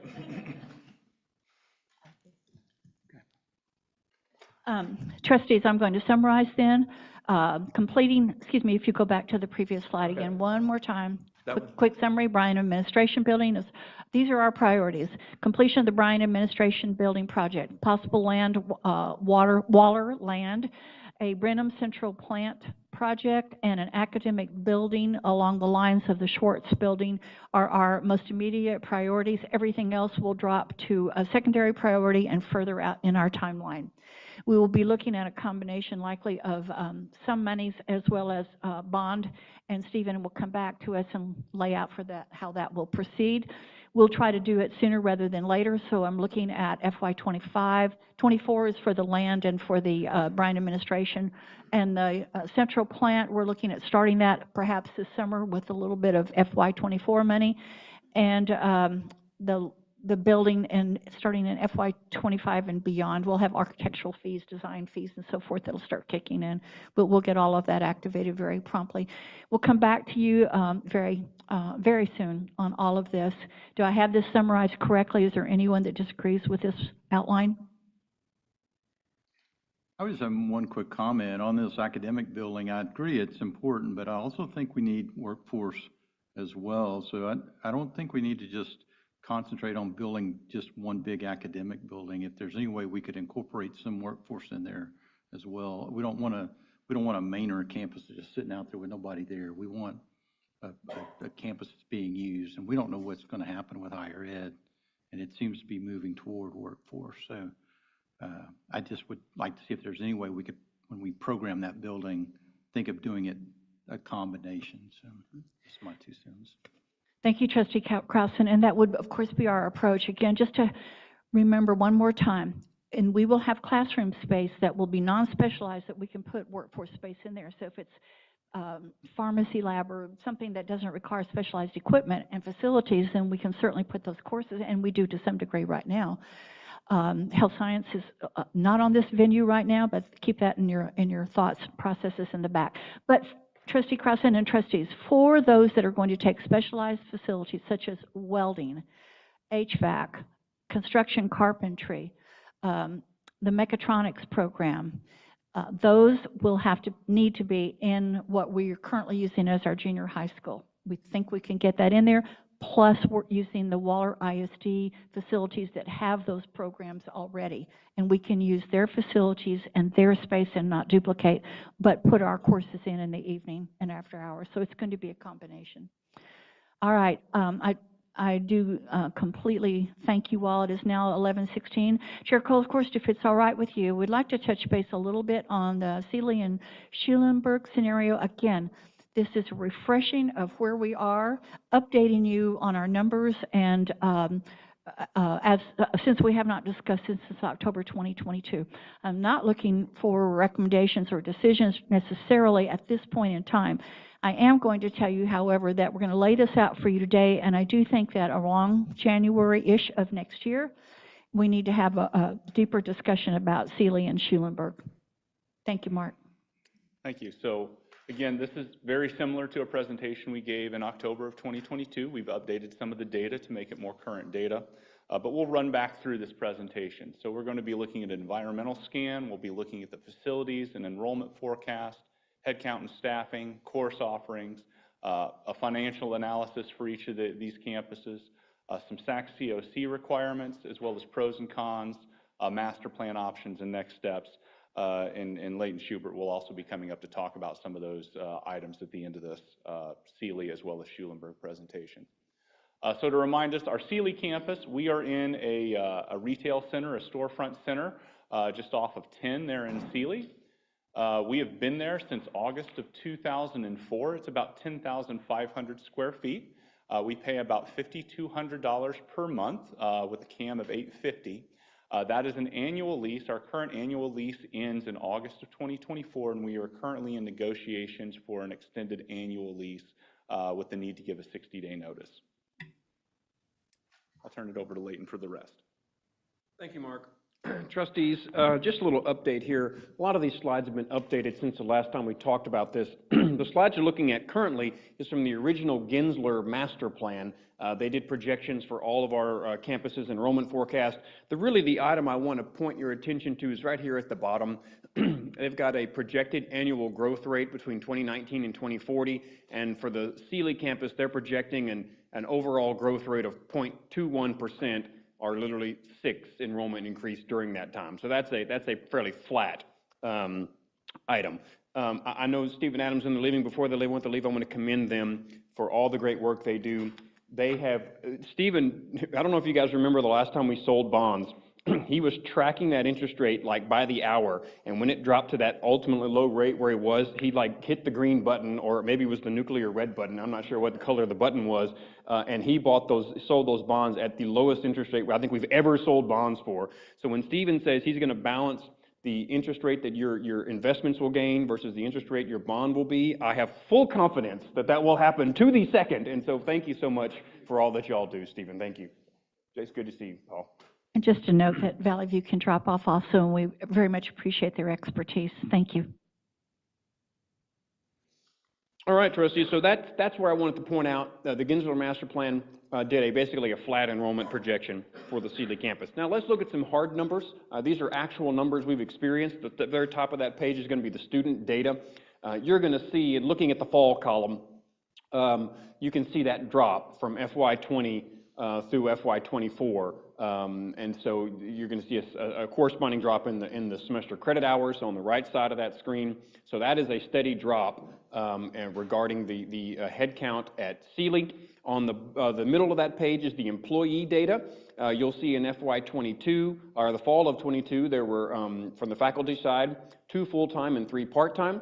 And on the staff side, there were 2 full-time and 0 part-time. You'll notice that there has been 1 faculty, full-time faculty reduced in fall of 23, so they had 1, and they had an additional part-time. And so that's staffing changes that go based on the demand of those courses and those sort of things. The staff side has not changed. At the bottom of the page, you'll see in the fall of 22, Blinn offered 13 sections of in-person academic courses at Sealy, and in the 23, they offered 18 sections of in-person academic courses there at Sealy. And looking at the financials, you'll see the FY21, these are unaudited, of course, had a $142,000 loss in FY21, $113,000 loss in FY22, and then a slight $59,000 gain in FY23. And I'm going to go back a slide and explain why that gain occurred. Remember, trustees, I mentioned where's my cursor? We dropped the full-time faculty from 2 to 1, and we added a part-time faculty. Obviously, that's a more cost-efficient ratio. That's why you see that slight gain there. But that's what we expect. It's either going to be a loss or maybe a slight gain, and that's not going to change very much for the Sealy campus. And of course, in FY19, we did our economic impact study, and that study said that we had a $2.2 million annual impact on the Austin County area due to our operations there. Of course, trustees, we've talked about this before. I'll give you a quick update on this. A reminder, if we are going to close or change a campus, there's a SACS process for that. The closure of a campus takes time. The first step in that is a board decision, and that decision has to be at least 1 year prior to the closure date. And there's a submission of what's called a teach-out plan. You have to submit to SACS how you're going to continue those students on their educational journey through a teach-out plan, although the campus is closing. And I do want to also mention, under SACS rules, closure is not when you close the doors. Closure is when you stop allowing new students to admit to that campus. Just because we have a closure under SACS, we still have to continue the teach-out plan for those current students, maybe not necessarily at this facility, at another facility, but we have a responsibility to those current students to have a teach-out plan that gets them through their educational career. Even though we're not admitting new students, we still have a responsibility to those current students. So just so you know, that's the closure date is not when we shut the door and put a close sign on, it's when we, under SACS, when we stop admitting new students. As you see on the bottom, the closed campus does remain in operation until that teach-out plan is complete. Pros and cons, this provides a wonderful service to the community. One of the other pros here is that it's a leased facility. Those are easier to kind of get in and out of. The cons, no projected enrollment growth, as you've seen, a decline in enrollment, no material financial gain, and of course the limitation of that current facility. I think we're all aware of the facility, and while it's a wonderful place to have, it's not exactly the campus we look for when it comes to those sort of items. Once again, just to remind you, under the master plan, there were a couple of different options that were explored by Gensler. The first was status quo, just continue to do what you're doing. The second one was finding a new location for that campus, and the third one obviously was not having a campus there. So there's several different options that Gensler talked about as a reminder in the master plan. Once again, we're not looking for any sort of decisions or anything, but depending on your next steps here, there are action items that come into play, and like I said, we're going to visit those probably in the January timeline based on what action is chosen to continue the campus, change the campus, or not have the campus, but that's for a future discussion. Any questions on the Sealy part of our presentation? I have a question. What happened to us going to one of the schools in Sealy? Great question, Dr. Krausen. Trustees, you'll remember that we were in discussions with Sealy ISD to go to one of their junior highs. And there's a wing of their junior high that we were in discussion with. We went and visited, planned that, all those sort of things. Sealy ISD then had their annual demographic projections updated. They were not using that wing of that junior high at that time. They received their new projections from a demographic enrollment, and those projections said that they are going to need that wing in the near future. So we did not pursue that any further, as opposed to moving the campus to that Sealy junior high wing, and then 2 years later they said, no, actually we need that space. And so instead of moving and then having to move again, that's why we decided to keep it where it is. It's a great question, Dr. Krause. Yeah, I recall that same thing, Dennis. I didn't know that that's what the Yep, that's how that worked out. Sealy ISD mentioned to us they actually needed that space. And Dr. Hensley, earlier we were talking a little bit about Sealy. The dual credit students are not included in these numbers, is that right? That's correct. Leighton, would you speak to that? That's correct. Great question, and I always like to remind myself of this too, trustees, how we categorize students by campuses. So I'm going to get back to this slide. When I say there are 41 of head count at Sealy, that means 41 students taking in-person classes at Sealy, and the majority of their classes are at that Sealy campus. Dual credit students, and you'll see this in the enrollment report, dual credit is its own category in our enrollment report district-wide. So all district-wide dual credit students are in one category. So when we say there are 41, that means in-person classes who are taking majority of their classes at Sealy. A lot of our students take classes at multiple campuses, but it's where they take the majority of their classes, that is where they're determined. So let's say, for instance, they take their majority of classes online. They're a distance learning student, even though they might come on for a class at one of our hard location campuses. Great question. So we are still having some growth with dual credit and then distance learning there or not? So I had, I was curious about that as well, and I had our group pull some numbers on dual credit in the Sealy area. I'd also did it for Schulenburg just to see. Of course, one of the things that we're very proud of in the Sealy area, so for Sealy High School, we've actually seen a pretty steady decline. In for the fall of 2020, we had 74 Sealy High School dual credit students, 74. In the fall of '23, we had 46. That's a steady decline. But you also need to remember that we have added Royal High School as our early college high school and those sort of things. So in the fall of '22 is when we added Royal. So we had we have 183 students in the fall of '23, 183 dual credit students at Royal High School. It's a very large number, but that's because that's their early college high school. That's one of our higher enrolled enrollments for dual credit. So Sealy has been going down, Royal has been going up because we added that into the mix. And if you'll notice in the FY20, FY21, do you see that big drop? That's COVID. And they just haven't recovered. And in a moment, you're going to see each slide parallel to Schulenburg with a few differences because we own the building there. You're going to watch that same drop happen. Those students went online, both in Sealy and in Schulenburg. For the most part, our presence there is dual credit, both in Sealy and Schulenburg. And we are able to offer courses at the high schools. So it always comes down to the point of, does Blinn want to have a physical building presence in Sealy and in Schulenburg, understanding that we likely will still keep our dual credit presence there because we're offering it at the high schools for the most part. Do they, if we leave, are they going to miss us? I mean, do they really, the numbers are so far down, do they really want us there, or is it, if they do want in person, are they going to Houston Community College? Are they coming to Blinn and Brenham? Where are they, or do we know? Does it? Leighton will answer and then I'll add. It's different for the different campuses. The Sealy campus is very close to other of our campuses. It's a very short drive to Brenham. It's even a shorter drive to what will be the Waller campus. Schulenburg we'll discuss separately in a little bit because of its location. A lot of these students would have the ability to go to another Blinn campus. Even without the Sealy campus, one of their closer campuses are going to be a Blinn campus. Now there are in the greater Houston area on that, I guess, Fort Bend area, there are other, of course, community colleges, but these 41 students are coming and choosing to go to Blinn as opposed to those campuses which are in their backyard already. So I believe that those students would have the ability to go to another one of the Blinn campuses with a fairly ease of access to those other campuses. Your specific question is, will they miss us? The answer is going to be, you will hear from them that they will miss us and want us to stay. And I say that because we've heard that each year since I've been here. Prior to my being here, there was a discussion and some preliminary effort to create a branch maintenance tax in the community of Sealy, and it didn't ultimately go anywhere.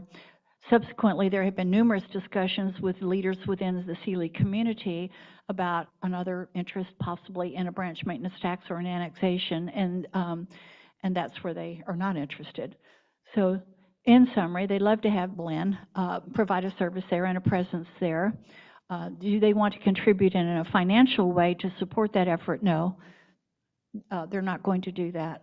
And ditto for Schulenburg. So you will hear that they'll miss us, and if we should at any time announce that we're going to pull out of Sealy, I have no doubt that you will be contacted by some of the representatives from that area asking us to stay because they would just like for us to stay.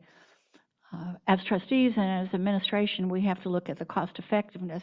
You've had a great financial overview of our situation, and you had a very preliminary operational discussion this morning, not a discussion, but report this morning. So you have to, as trustees, balance all of those interests.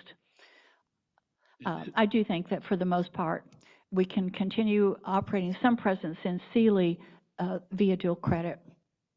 And I do think that Leighton is absolutely right, that most of the credit students who you're seeing in this number of 41 will go online or to another Blinn location. So is that cost and our presence there, important to keep? That will be a role that we'll discuss again likely this January. All right, let's move on to Schulenburg because Trustee there's Mosier, did you I have do a have a question. Is our service area the Austin County line? Is that what ours? Yes, on our eastern, that side, yes, Austin County is the last county in our service area on that side. That's correct. And how far south down 10 is, Brookshire Royal is in our service? Brookshire Royal's further up I-10, closer to Houston. Yeah. So when you're leaving Sealy, you'd be going towards Houston and then off, taking a left off of I-10. It's not very far. Brookshire Royal is not very far from the Sealy area. That area is growing a lot down there. It is. So just as a map, Brookshire Royal is basically between Sealy and our Waller campus, just right kind of in the middle there. My only comment would be is that on the long term, we just need to be sure if we need to try to make a sound decision and not be short-sighted about what we do down there. I mean, there's a cost, but it's not a brutal cost. And I'd have to ask the question, if we had 125 and we, you know, we're down to 41, but I mean, we're willing to start a cross-country team to get 20 more people to come to Blinn. So why wouldn't we be trying, you know, maybe we could figure out a way to get 20 or 30 more people to come to school over in Sealy. I mean, so I'd just make that comment. I mean, obviously it's not a big deal one way or the other. But in that area, that was the reason I think Blinn went down there years ago, was the anticipated growth, which was slow to come, but it is coming. It is coming. At some point, it may not in my lifetime, but for some of y'all are still here. But, so anyway, I just make that comment.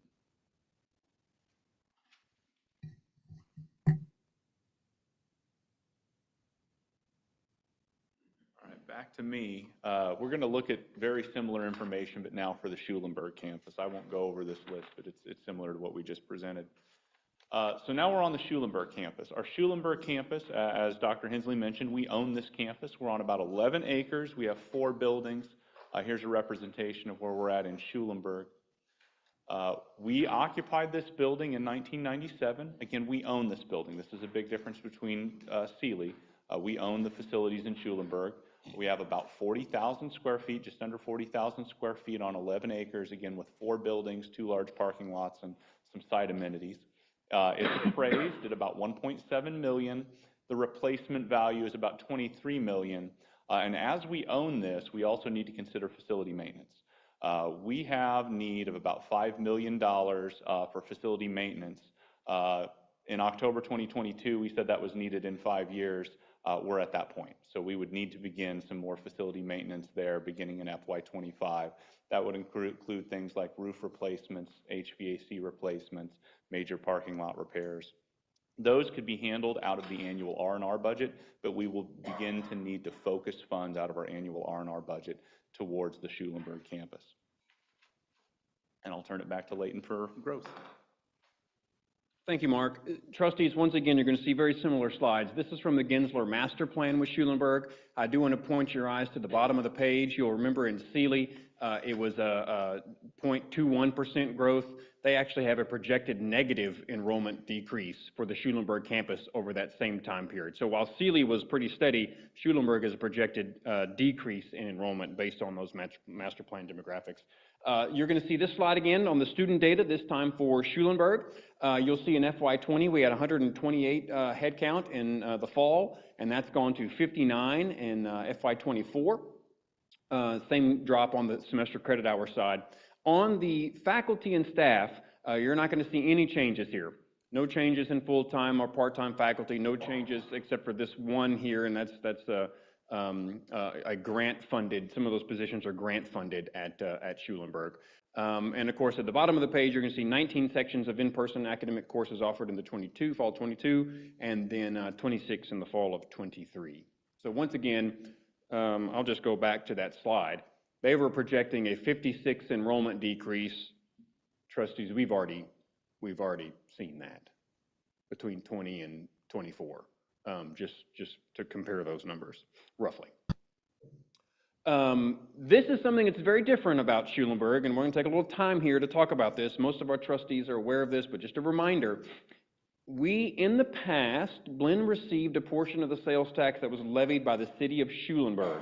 That was their way of investing in that, having that campus there and that economic driver.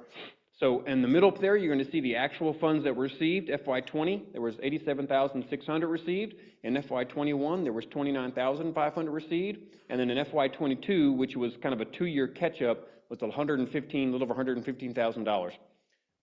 After FY22, Blinn no longer receives those funds. Trustees, you'll remember those discussions. I won't rehash all of those items, but we were told in a non-diplomatic fashion that we would no longer receive those funds from the EDC in Schulenburg, and I think that's all I'll say about that. So let's look at the campus financial and economic analysis.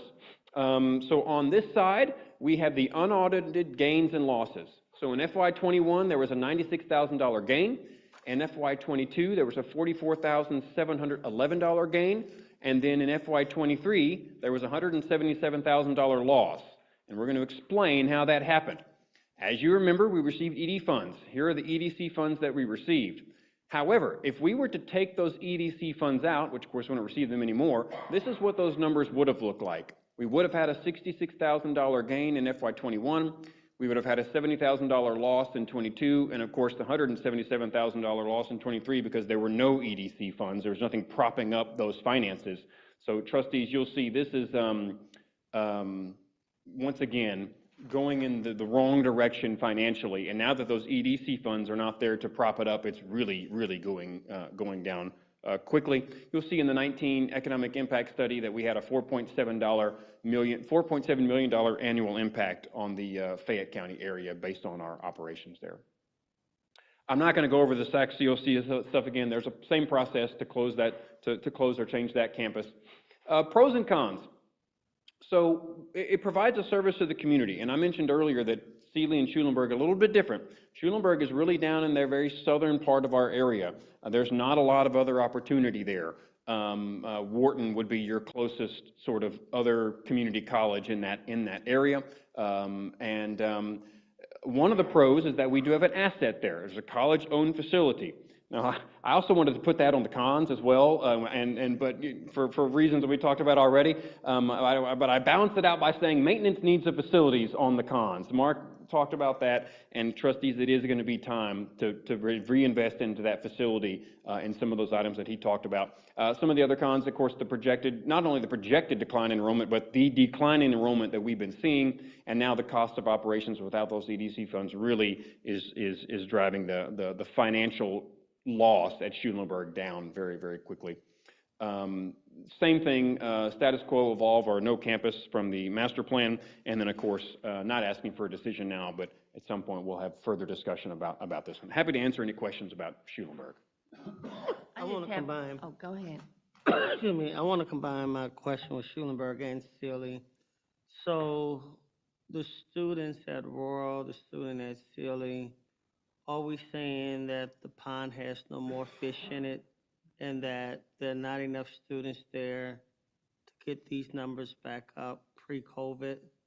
And if that's the case, that's the rationale for cutting losses and being able to funnel those students either to the new Waller campus or to one of our other existing campuses. So I haven't heard any talk yet in terms of potential eligible future students to get back to the pre-COVID numbers. So is there any dialogue about that at all? Great question, Trustee Wells.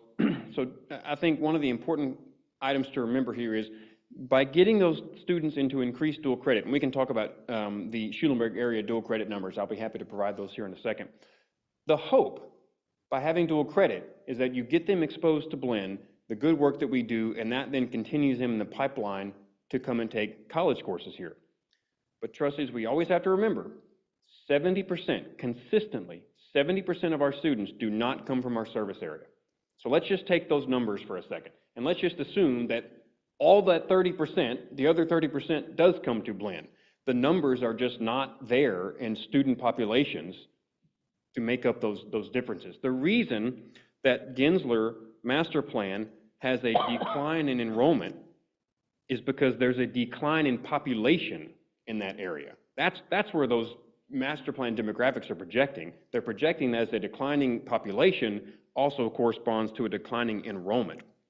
So I would love it if all of those dual credit students that we serve in that area matriculate to come to Blinn. I would be wonderful. That's the whole purpose. One of the whole purposes we're doing dual credit is getting the students and bringing them in the fold. But we just know from history that 70% of our students do not come from the service Hold area. on right So can I there. go That's back? not the case in Schulenburg.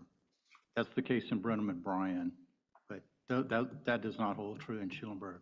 70% of the students I should say a higher number of students in Schulenburg are from that area. They're not moving in like they're doing to Brenham or Bryan. On the Schulenburg campus? On the Schulenburg Oh, no, campus. that's exactly right. Oh, no doubt about that. Yeah, students at the Schulenburg campus are local students. There's no doubt about it. When you're looking at those 59 students, those are local students. I have no doubt about that. I'm just saying district-wide, 70% of our students don't come from our service area. So that's just the number we continually work with. And if you look at the dual credit numbers, dual credit's actually been declining in Schulenburg. So in fall of 20, we had 289 dual credit students in the fall of 20. And this is all surrounding high schools, not just Schulenburg High School. In the fall of 23, we had 211 dual credit students. So 289 in the fall of 20, 211 in the fall of 23. Do we have any idea why? Because it's there on campus.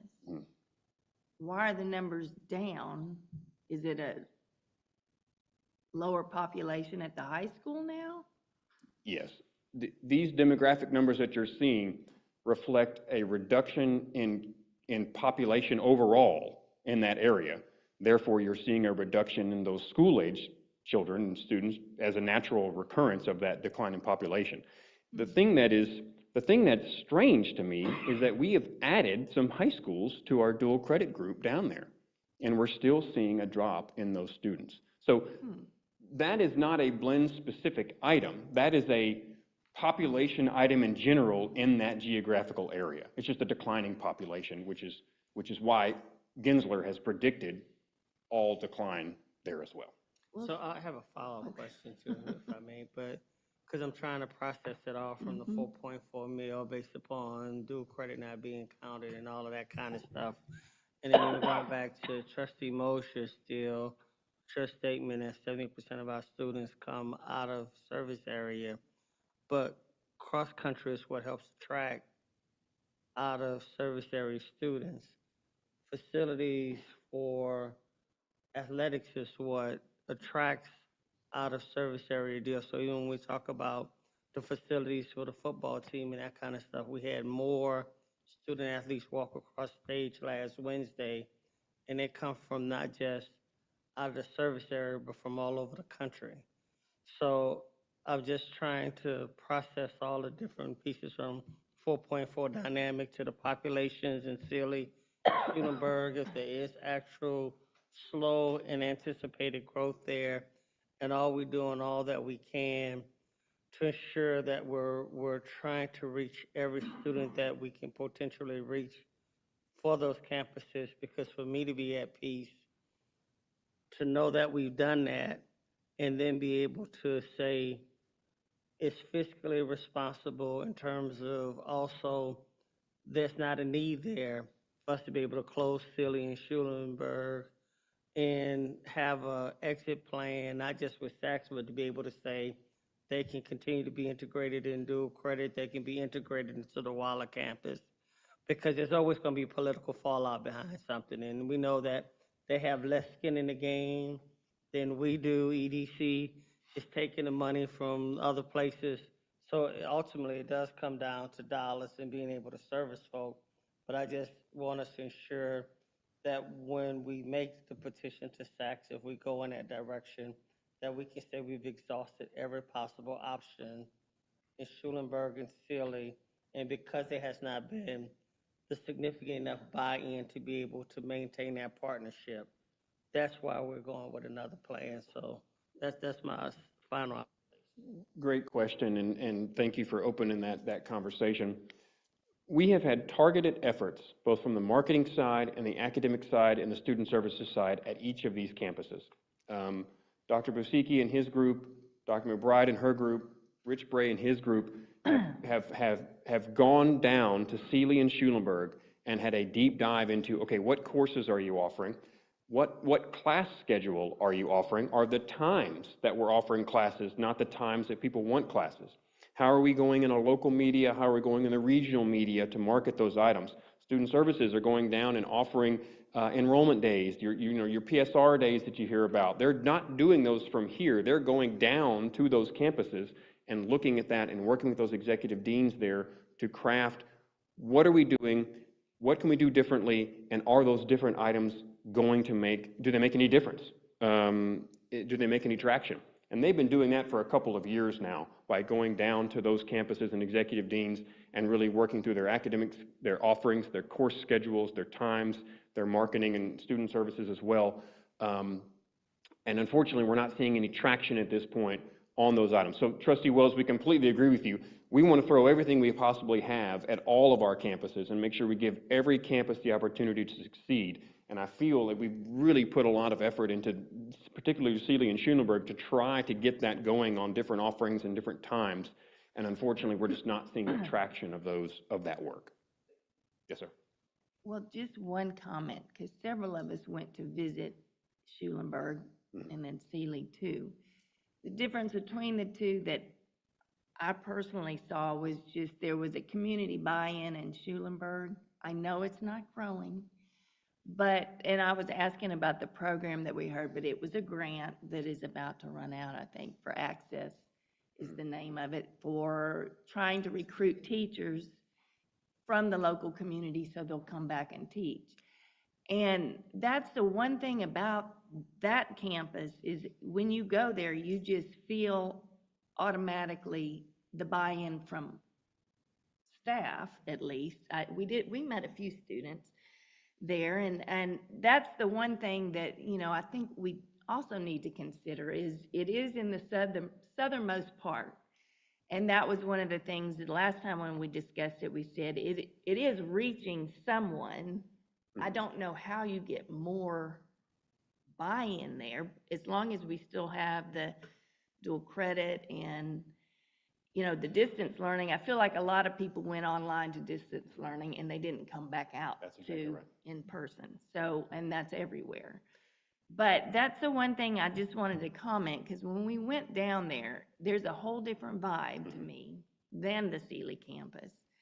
And I mean, anyway, it's a great community involvement, I guess is what I'm saying. I know they're not providing any funding anymore, and I don't really remember how that happened, but we won't go into that. But that's just a comment I wanted to make. Is it, I don't know how you get more people there, but I do feel like it is serving a purpose. Anyway. It's a very keen observation. And one of the things that we have struggled with and to understand is how do we take that community buy-in and transition that into more enrollment? And that's why we keep going down and trying to connect and trying to do different offerings and different times and different marketing, because there is a community buy-in, but it's just not, it's not transferring, and that's not really the correct word, into enrollment. And that's what I can't figure it out either. We would love for that community buy-in to lead to these numbers increasing and trying to do everything we can to do that. And it's just a disconnect there. You're exactly right. So one last question I forgot to ask. It has to do with us owning the facility. So have we ever thought about, I think we have, selling the facility and trying to have another location? If you're an interested buyer, we're happy to. I don't have that kind of fun. That was something that we did talk about in past years. It was mentioned along the same lines of Sealy. And that's what caused us to talk to Sealy ISD, to see if we could get out of the current lease at a lesser cost and use Sealy ISD. And we've talked to superintendents that are around the Schulenburg area and in Schulenburg as well. And they love Blinn and they love our dual credit classes. So, one of the things that we talked about in the past is trying to see if we could operate without using that building any longer and selling the building. Indications were at that time that there's not a lot of interest in purchasing that building. So part of the reason why I wanted you to have this conversation today is because that building, there's really several buildings out there, but they're very lovely.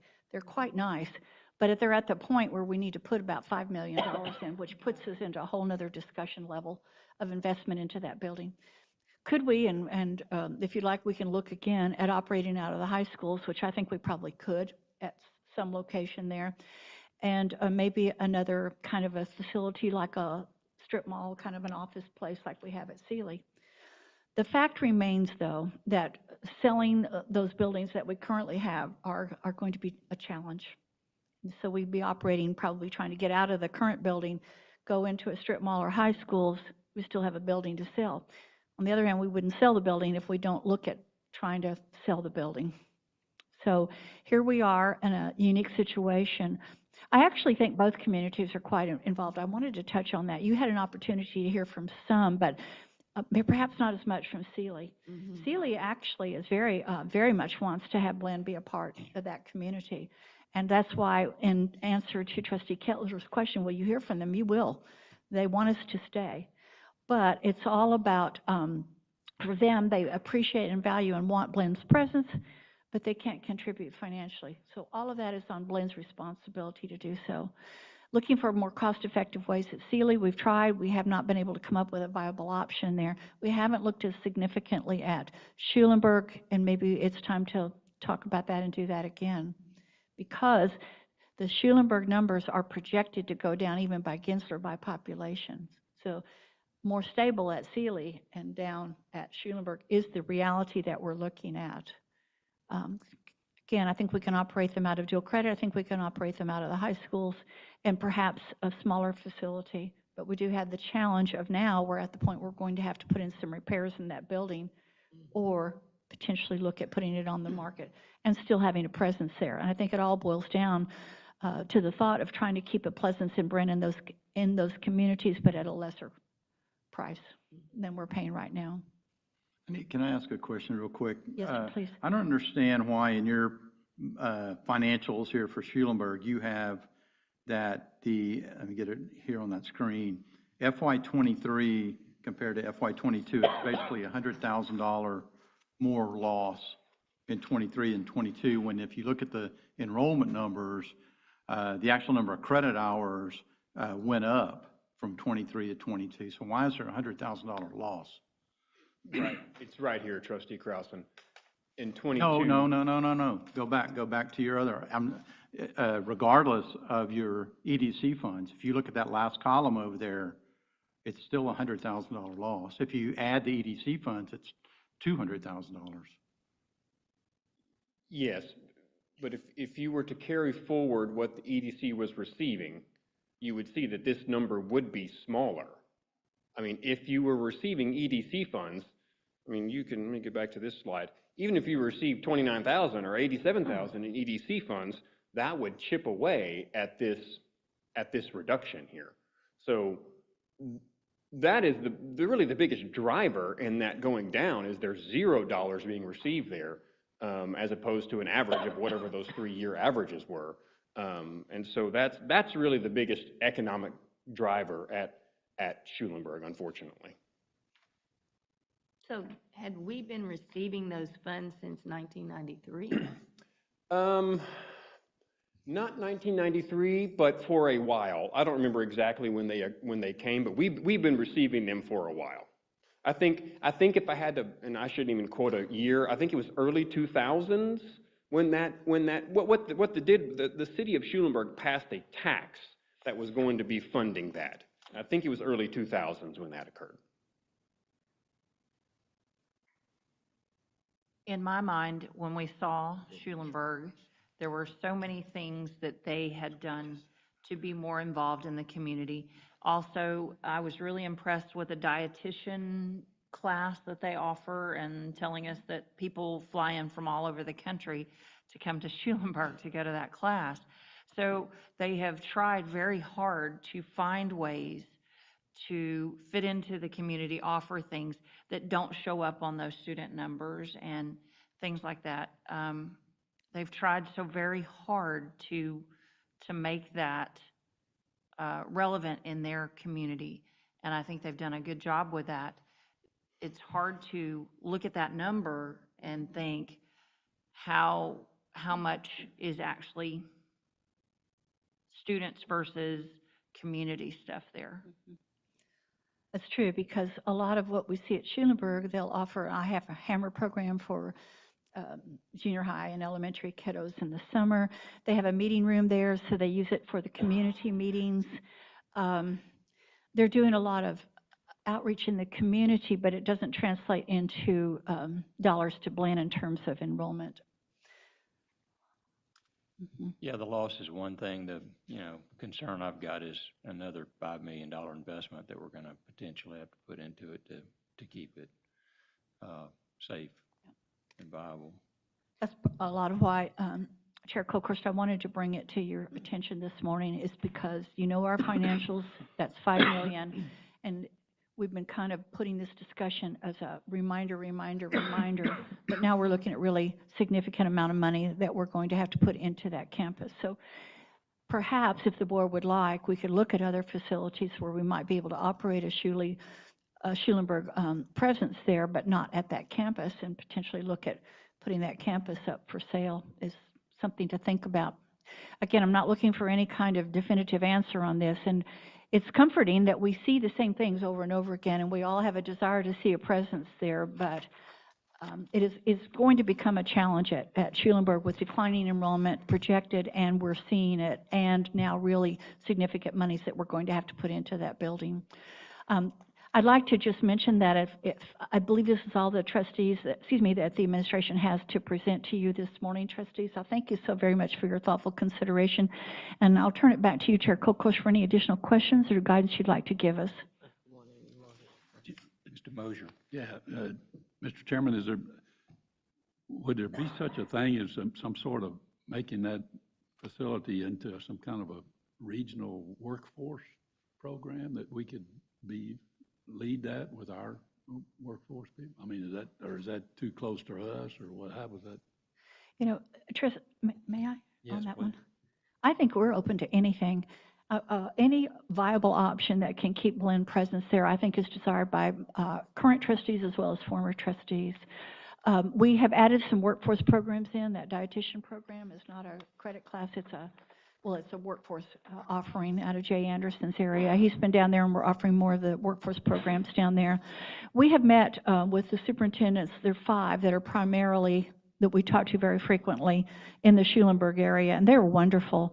And I think they're very open to almost anything that we might be able to propose to them. They're all for. So, if we could follow up with any conversations with them, most of them are represented on our advisory committee. We have talked about this every fall and every spring with they're keenly aware of it. But if it's all right with the board, I will underscore that Marcelo and Jay and Becky have been down there repeatedly over the last 2 years, reaching out to various groups within the community to see what we can get, and we're still seeing the trend that we're seeing. But Mr. Mosier, if we can pursue, and certainly would be glad to, conversations about a regional workforce or another facility they could use, or if interest in perhaps somebody else buying our building, any of the above and more, I think we should entertain at this point. Well, I have a question for Mark. So do all of the buildings need new roofs, or is any one in particular? Because, I mean, with only 41 students, you don't really need, all those buildings. Could it all be consolidated into one building and we do our improvements to that building? We looked at that previously. There are some challenges with that. Regarding your initial question on the roof, that's mainly the original school building that needs a new roof. So there are 4 buildings. There's the original school building, which is somewhat L-shaped. Let me see if I can get the cursor. This is somewhat L-shaped. We really use this linear portion. This vertical portion is the old gym, and it has a museum in it. But this is the building that really needs the attention on the roof. We've had some roofing repairs done on this newer building. We built the second building several years ago. There have been some repairs to it. It's a repairable roof, but we really need a new roof on this main building. Buildings 3 and 4. 3 is more of a student center. That's where the students will go on breaks. They've got a little game room. They've got a cafeteria type or a snack bar. And then building 4 is more kind of their workforce area. They've got a welding shop. Those are more metal buildings. We can repair those. There's some repairable portions of that. But the main building is the one that needs the roof. In regard to consolidation, we analyzed that when Mr. O'Malley was here. He went down there and did a deep dive. I was just down there earlier this spring and looked at it again. With Building 2 being our newer building, we were attempting to look at moving some of the programs that are housed in Building 1 into Building 2. Unfortunately, due to the nature of some of the programs we have some labs, some nursing areas. We don't have the utilities available in the new building to support those. So consolidating everything into Building 2 might mean an adjustment in what we provide, or it would mean some additional infrastructure improvements to Building 2. And those at the time we looked at it were not on the table.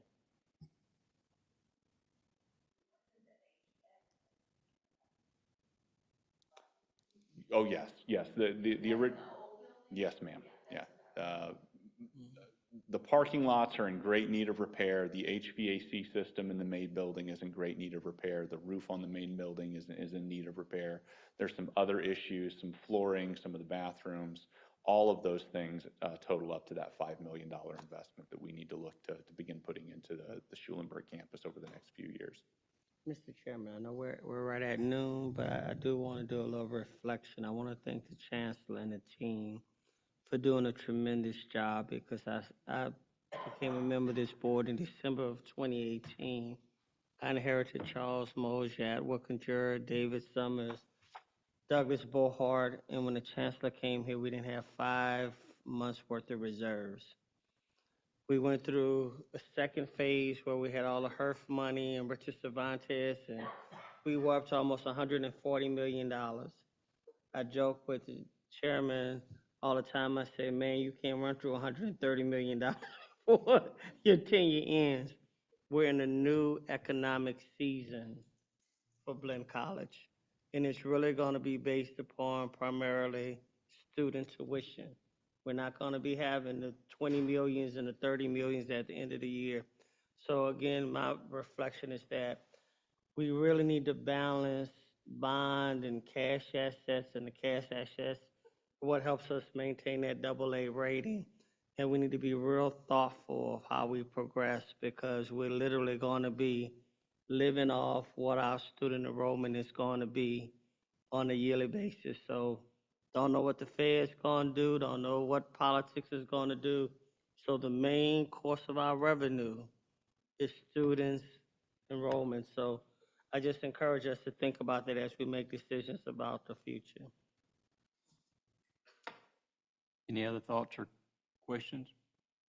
Then I would move on. I do not believe we're having an executive session, so we'll move on to finally adjournment. I'm looking for a motion to adjourn with Mr. Krausen. So moved. Ms. Ehlert, all in favor, please say aye. Aye. All opposed? We're adjourned. Thank you very much. It is 12:04 p.m. We do. We're gonna have an officers meeting. Yes, briefly. Let's just move on over. Yeah. Whenever you're ready.